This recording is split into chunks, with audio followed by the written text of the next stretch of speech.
Kraft presents the Great Gildersleeve. Yeah.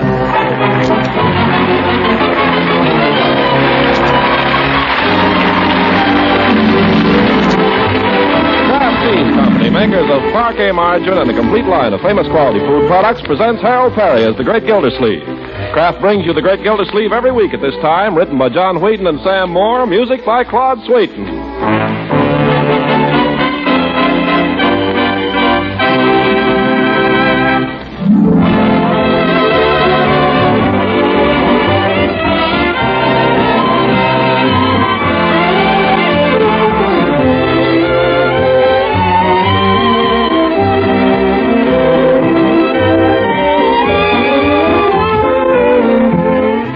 From the Great Gildersleeve in just a moment. Good, nourishing foods, as you well know, disappear mighty fast from your dealer's shelves these days.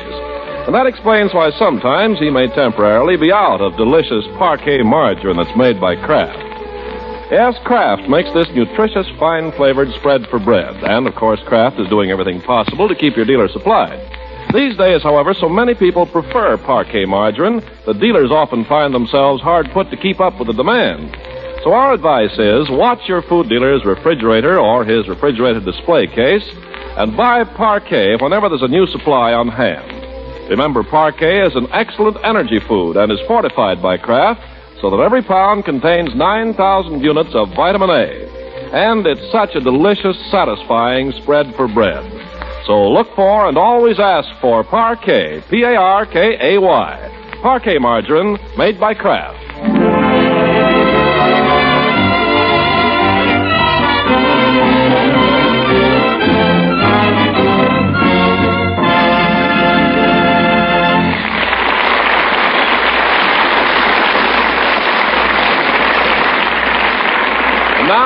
What of the Great Gildersleeve? Well, he's broken into the papers again. The Summerfield Indicator of October 26th bears an editorial headed, Watchman, What of the Night? And we may be sure that it's not escaped the attention of the great man himself.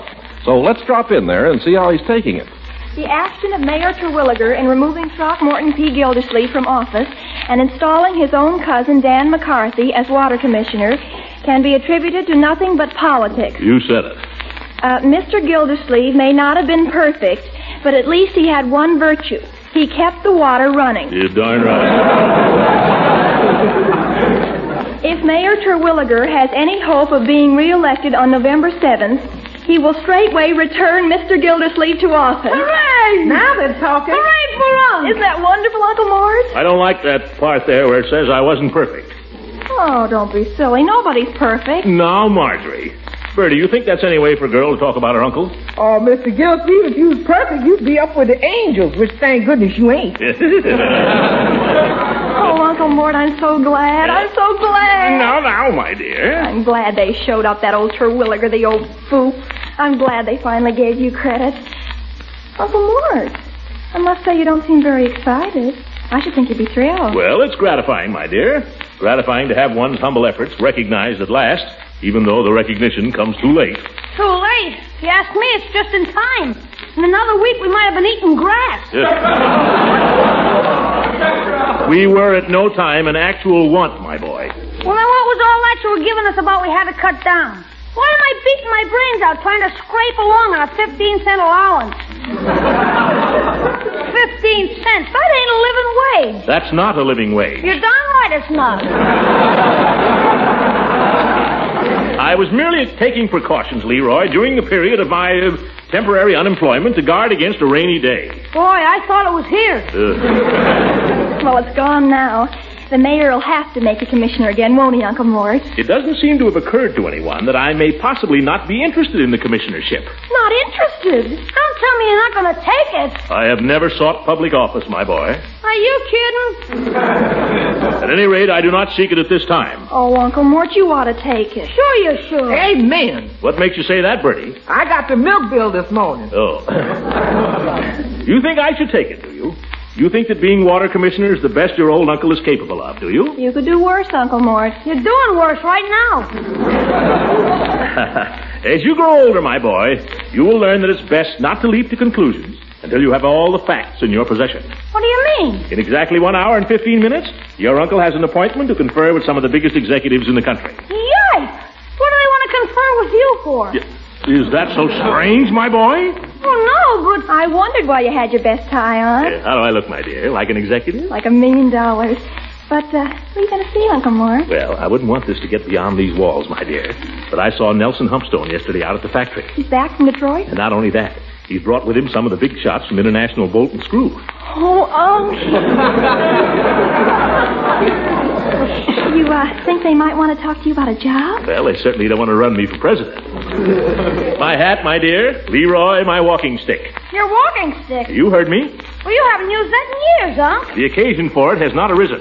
I don't see what you want to use it now for. Because, my boy, I'm meeting these men for the first time. And first impressions are very important. Well, that's just what I mean. Leroy, get the walking stick.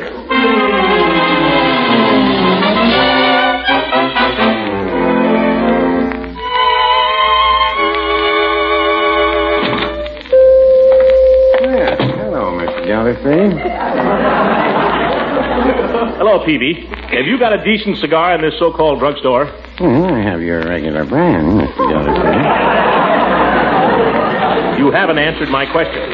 I want the most expensive cigar you've got, Peavy. Let me see. I've got these at 25 cents each. About as expensive. Is that the best you can do, 25 cents? Well, it could raise the price a little. Anything to accommodate a customer. It's not just the price, Peavy. I want a cigar that's not just a cigar. One that'll make an impression, if you know what I mean. You're not thinking of an exploding cigar, are you? No. And I'm a bit of a hurry, too, Peavy. Well, now, here's a cigar that has a certain distinction. Well, let's see it. The Salome Perfecto. You see, it has a picture of the dancing girl on the band there. Has a certain feel to some people.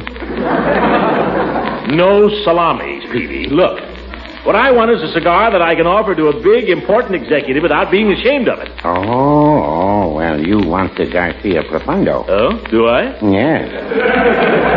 You see, it says right here on the box, the cigar of distinction for distinguished men. That's for me. I'll take 4. Well, you must be expecting to meet a lot of distinguished men today. I am, Peavy, I am. Anybody I know? I'm not saying. Oh, that's nearly asked. I'll give you a little hint, though, Peavy. A certain manager of a certain manufacturing concern here in this town has just returned from Detroit with certain executives to discuss filling a certain job. They have their eye on a certain man. You get it? Yours truly. Oh. Sorry, I can't tell you any more, Peavy. But I wouldn't want this to get around. You know what the competition for these big jobs is like. Dog eat dog. Mm-hmm. Dog eat Humpstone. What? How did you find out about Humpstone? You almost broke up my phone booth last week trying to get in touch with him, if you remember. Oh, yes, that. Well, I'm due over at the plant there in half an hour to meet some of the big shots.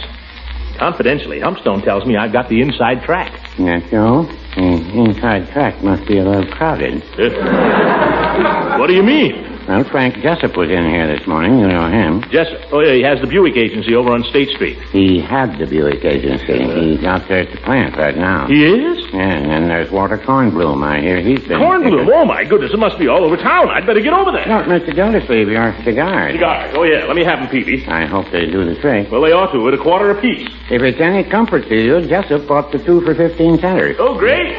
I'll let him beat me to the draw, then I'll move in with the big gun.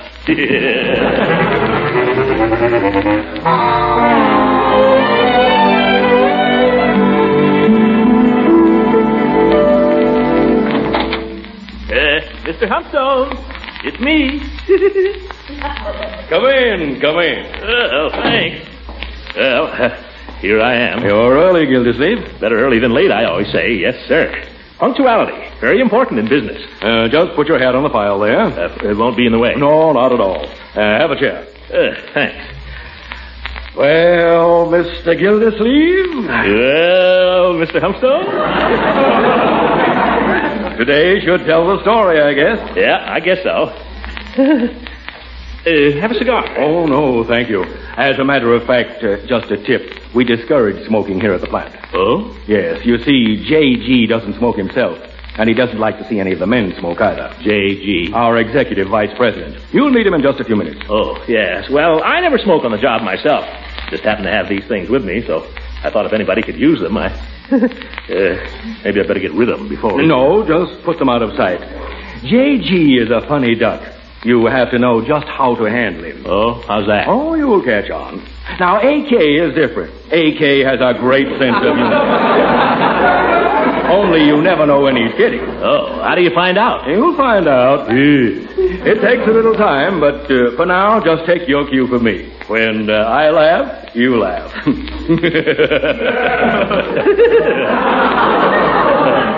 Now, there's nothing to be nervous about. Oh, I'm not nervous. Not me. I understand, though, that you've been interviewing a number of men for this position. Well, naturally, we want to cover all the possibilities, but don't worry, you're still in the lead. Well, that's fine. Yes, you see, this position calls for some knowledge of hydraulics. Hydraulics? Yes. And with your experience in the water department, we Oh, yes, I ran into plenty of those hydraulics down there at the water department. Oh, plenty. Yes, Miss Pickens? J.G. will see you now. Well, J.G.'s ahead of schedule. How did that happen? He's been cutting his interview short. Uh-oh. In a bad mood today? Rather. After you, Mr. Gildersleeve? Oh, no. Oh, no. After you.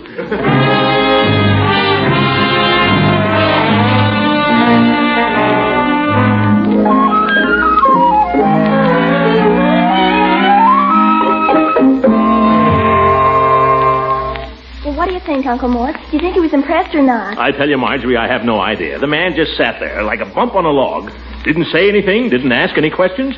Just stared at me like an idiot. Humpstone did all the talking. I don't think the man is all there. Tell me something, Unc. What does this job pay? I don't know. Besides, it's none of your business. Leroy, can't you see Uncle Mort's upset? Well, as long as he was there, I don't see why he couldn't ask. Ye gods, that was no time to bring up money. That's not the way these things are done, Leroy. I imagine it pays a good $4,000 or $5,000. I don't care what it pays. I don't think I want the darn job anyway. Not if I have to work for an old fool like that. Sat there like a wooden Indian. Telephone. Yeah, I'll take it. Hello? Humpstone? Yeah. Yeah. Yeah. Yeah. Well, thanks, Humpy. Yeah. What is it? What do you know, kids?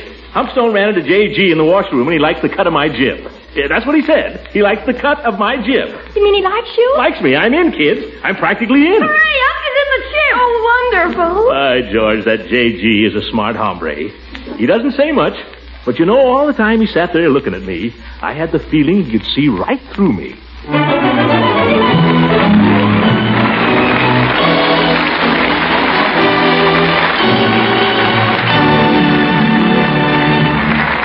Great Gildersleeve will be with us again in just a few seconds. And that's the time we're going to use for some important reminders about Parquet margarine, a nutritious spread for America's bread. You see, during the next few weeks on this program, you'll be hearing about other Kraft quality food products. So we'd like to remind you briefly of the important way Parquet margarine contributes to good family nutrition. First, there's the splendid food energy Parquet provides so economically. And second, Kraft guarantees that every single pound of Parquet margarine contains 9,000 units of important vitamin A. And they're both needed every day for good family nutrition. Of course, you should remember, too, Parquet's fresh, delicate flavor and how good it tastes on bread, toast, rolls, and waffles. Yes, Kraft makes this delicious, nourishing spread for America's bread. So remember always to ask for Parquet, P-A-R-K-A-Y. Parquet margarine made by Kraft.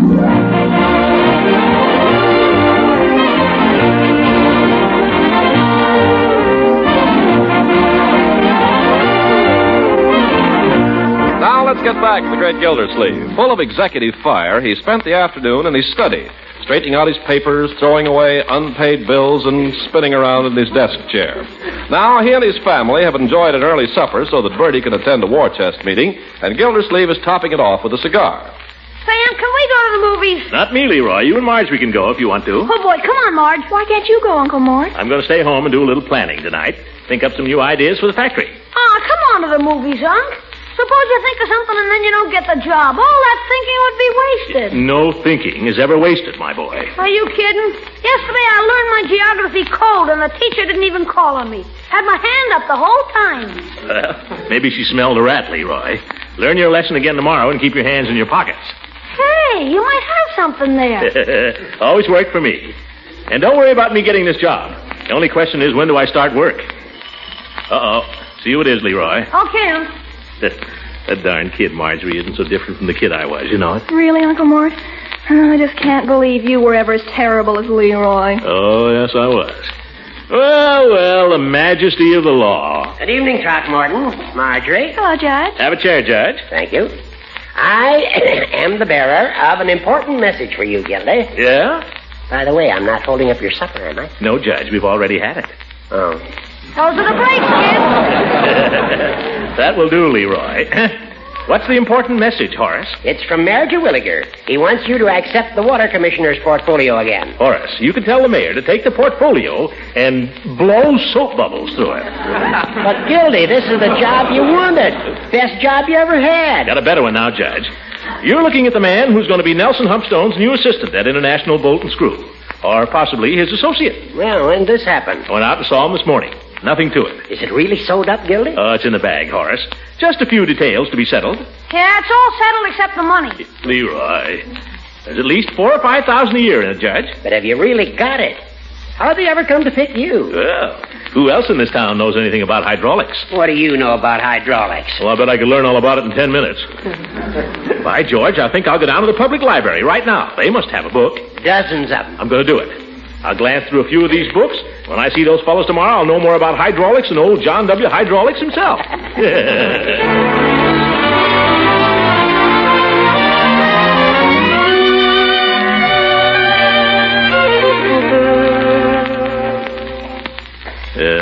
Wonder why it is that all libraries smell the same. Books, I suppose. People, too. Oh, well. Pardon me. I'd like a book on... We don't allow smoking in here. Oh, pardon me. You got an ashtray? Well, hardly. Oh? Wastebasket? Oh, I see one. Don't move. Yeah, a good shot, wasn't it? That might start a fire. Oh, no, it was out. Have you got a book on hydraulics? Oh, yes. Elementary or advanced? Well, I'm not sure. Just what are hydraulics? Hydraulics is the science of water pressure and so on. What? Well, then I know all about it. Water. Well, yeah. Certainly. Give me the advanced book, please, miss. Mrs. Oh, pardon me. I'll get it for you. Mrs. I'll bet Mr. somebody. Yeah, I'll bet he is. I'll bet he wears a nightcap and reads the Atlantic Monthly in bed. Do you wish to take the book out or read it here? Oh, I'll just glance through it here. Can I sit any place I please? Oh, yes. Oh, thank you, Mrs.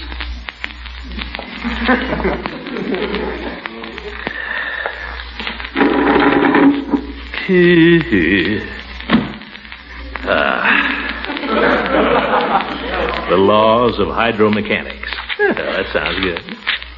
Would you mind keeping your feet on your own side of the table? Oh, sorry. The general properties of fluids are as follows. Would you mind reading to yourself? Oh, Or don't you know how? I'm just as good a reader as you are. Gee, I'm surrounded. How can anybody read when it's so darn quiet? Is this chair taken? No. Oh, Eve Goodwin. Throckmorton, I didn't see you.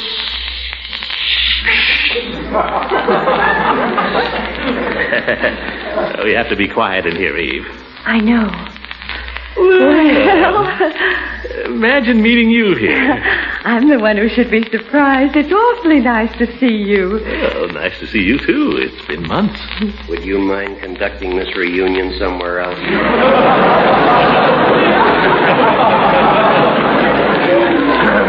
How would you like a punch in the nose, mister? Oh, so you're a rowdy, too. Throckmorton, you'll be thrown out. Thrown out? Not by that bookworm, I won't. Come on, let's take a walk, Eve. I want to talk to you. But I just got here. It's all right. So did I. Come on. You can read any time.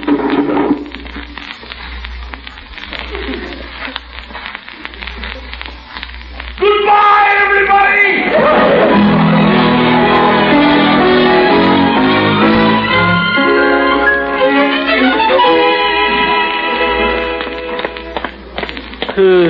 By George. Good to get out of there. Stuffy. Yes, it is. How on earth did you happen to be here? Well, I was going to do a little scientific reading, Eve. Hydraulics. But I found I knew all about it. You haven't changed, have you, Throckmorton? Oh, I lost a little weight. How's your mother? Well, she's all right. She's not living with me anymore, you know. Oh, you don't say. No, she went to live with my sister in Scranton, Pennsylvania. Oh, I love Pennsylvania. Yeah, you must miss her a great deal. Fine woman. Well, I did miss her at first. I've been quite lonesome, Throckmorton. I've been lonesome too, Eve. Oh, a man never needs to be lonesome. But a girl has to spend her evenings in the library. Well, we ought to see more of each other, Eve. We used to have a lot of fun. Yes, we did. I don't see why we couldn't have that same kind of fun all over again. We're not engaged now, Throckmorton. Well, we had plenty of fun before we were engaged, Eve.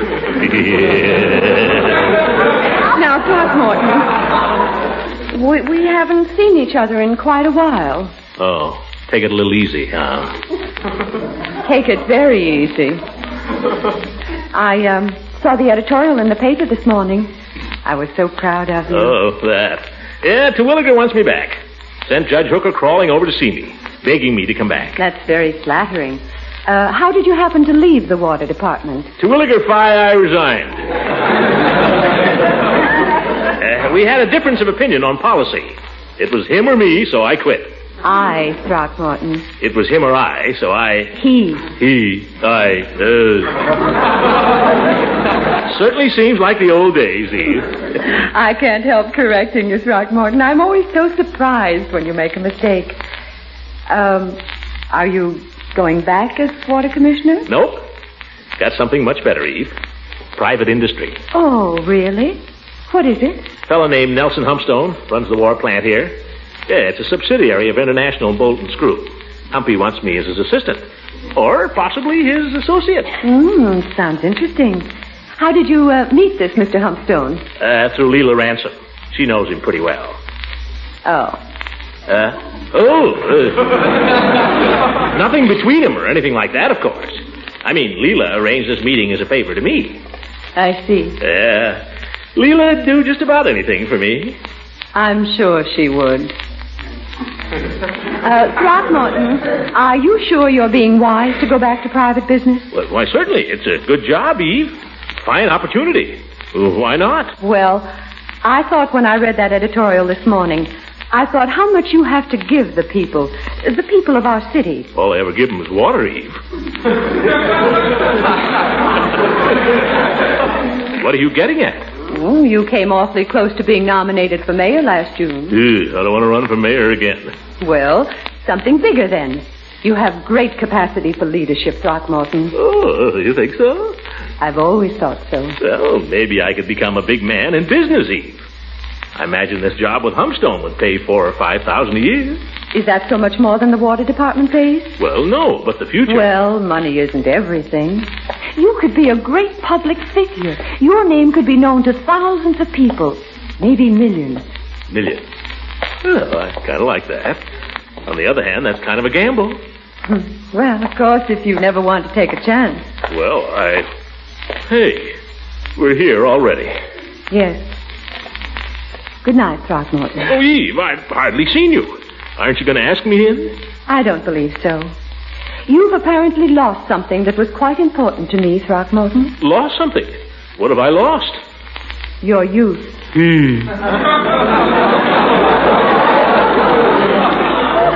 The Throckmorton I knew had a marvelous spirit of youthfulness, of daring, of faith in himself. He had courage and vigor. He wasn't afraid to take a chance. Well, I'm not afraid to take a chance, Eve. I've still got all those things. How can I tell? You'll see. I'll show you. Eve, let me come in for just a few minutes. Well, Throckmorton, Just a little tete-a-tete for old time's sake. All right. For old time's sake.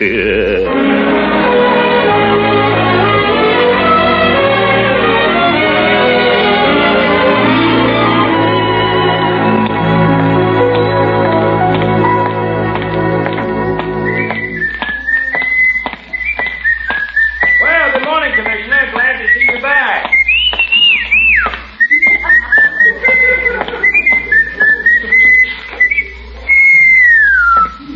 Daniel McCarthy, Water Commissioner. We'll soon change that. Mr. Gildersleeve! Well, if it isn't Bessie. Oh, Mr. Gildersleeve, I'm so glad you're back. Oh, I could kiss you. Not this morning, Bessie. Is McWhat's name here? Mr. McCarthy, yes, he's in your office. He's got the desk all cleaned out. He's ready to go. Shall I announce you? No, let him enjoy himself a little longer. Oh, well. Hi, George. Same old office. Same old water cooler. Same old hat rack. That hat rack is a disgrace. Is this McCarthy's hat? Yes. Oh, Mr. Gildersleeve, you look so funny. Oh, really? Must have a head like a peanut, that guy. Well, are you Gildersleeve? Hey, what are you doing with my hat? Oh, well, I thought it was one of mine when I was younger, before inflation set in. Yes, I thought I'd left it in here. Oh. Well, would you care to step into my office for a moment? Take care of the formalities? Oh, yes, thank you. Yes. Well, I guess there's not much to say. The books are up to date. You can have them audited as of today if you want to. Now, here's the combination to the safe. Oh, thank you. Key to the office, key to the desk, key to the, down the hall. Thank you, McCarthy. You're welcome. I guess that's everything. Yeah, I guess so. What are all those papers on the desk? Complaints. Complaints? Complaints. Well, I hope you'll be able to find, I hope you'll soon be able to announce your new connection. You mean you hope I'll get a job? Well, yes. Don't worry about me, Gildersleeve. I've got a better job than you'll ever get. You? Ha! Yep. IB&S, assistant to Nelson Humstone. $10,000 a year. $10,000 for a tete-a-tete. When am I going to learn?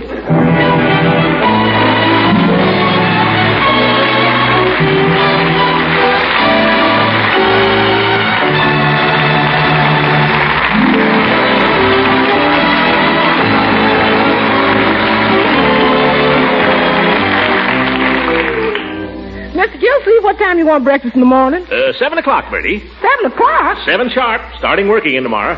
Got to be up with the birds. Down there early, on my toes. In there punching right from the start. Yes, sir. Make it 7:30. Do I hear 8? 8 it is, Bertie. Good night, Bertie. Good night, everybody.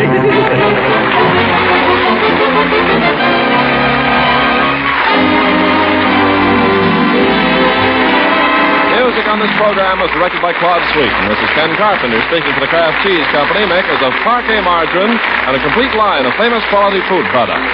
Kraft invites you to listen in again next week for the further adventures of the Great Gildersleeve.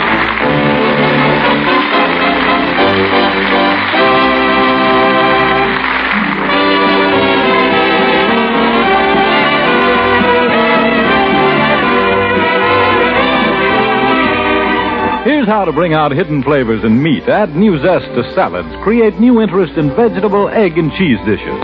It's easy as can be. Simply add an extra flavor tang to foods with Kraft Salad Mustard. This zestful golden salad mustard is prepared to Kraft's own special recipe. Blends with luscious smoothness into keen-tasting cream sauces for hot-cooked vegetables, adds delicious flavor to deviled eggs, puts an extra tempting tang into French salad dressings, gravies, pickle relishes, and barbecue sauce. Be sure to try this Kraft quality salad mustard soon. It's so appetizing in so many tempting ways. Also, be sure to pick up a jar of that sharper horseradish-flavored mustard, Kraft mustard with nippy horseradish added. Your dealer has them both. Kraft horseradish mustard and tangy golden Kraft salad mustard.